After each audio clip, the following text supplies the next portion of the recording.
এক ছিল ঘন বন। বনে নানা প্রাণীর বাস করত, খরগোশ, হরিণ, বানর, বাঘ। আর তাদের সবার মধ্যে সবচেয়ে চালাক ছিল শিয়াল টিকু। টিকু ছিল একটু দুষ্টু কিন্তু বুদ্ধিমান। সে সবসময়ই নিজের বুদ্ধি দিয়ে বিপদ থেকে বাঁচত।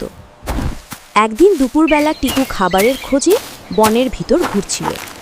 হঠাৎ তার চোখে পড়ল মাটির উপর একটা বড় কলস পড়ে আছে। ভেতরে কিছু চকচকে দেখা যাচ্ছে। টিকু ভাবল, ওহো, এটা নিশ্চয়ই মধু বা খাবার কিছু।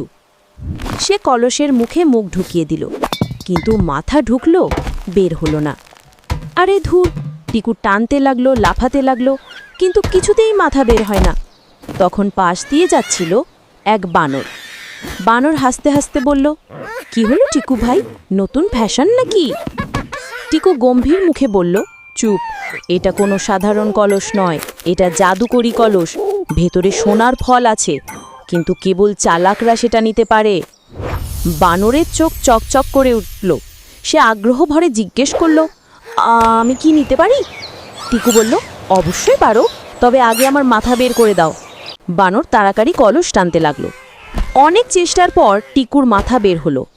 টিকু হাঁপাতে হাঁপাতে বলল, এবার তুমি ঢোকাও মাথা, আমি পাহারা দিচ্ছি। বানর উত্তেজিত হয়ে মাথা ঢুকিয়ে দিল কলসে, কিন্তু সে আর বের হতে পারল না।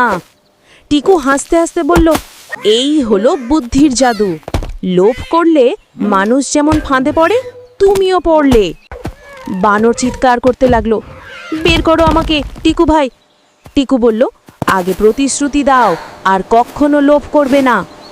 বানর কাঁদতে কাঁদতে রাজি হলো। টিকু গাছের ডাল দিয়ে টানতে টানতে অবশেষে তাকে বের করলো। কিছুক্ষণ পর টিকু কলসের ভিতর তাকিয়ে দেখল, ভেতরে কোনো সোনা বা খাবার নেই, শুধু কিছু শুকনো পাতা। সে নিজেই অবাক হয়ে বলল, ওমা, আমি তো মিথ্যে বলে বানরকে বোকা বানালাম, কিন্তু নিজেও আসলে এক ফাঁকা কলসের পেছনে ছুটেছি। তার মুখে ছোট্ট এক হাসি ফুটল। সে ভাবল, বুদ্ধি ভালো, কিন্তু তা যদি মিথ্যা বা লোভে মেশে, তাহলে নিজেকেও বিপদে ফেলতে পারে। এই গল্প থেকে আমরা যা শিখি, লোভ মানুষকে বা প্রাণীকে অন্ধ করে দেয়। চালাকি তখনই ভালো যখন তা ভালো কাজে ব্যবহার হয়। অন্যকে ফাঁকি দিতে গিয়ে অনেক সময় নিজেই ফাঁদে পড়া যায়। সত্য আর বুদ্ধি একসাথে থাকলেই জীবনে সফলতা আসে। সেদিন থেকে টিকু শিয়াল আর কখনো মিথ্যা বা লোভে কাউকে ঠকাতে যায়নি। সে হয়ে উঠল বনের সবচেয়ে জ্ঞানী প্রাণী, যার বুদ্ধি আর সততার গল্প আজও সবাই বলে। চালাক হও, কিন্তু সৎ থেকো।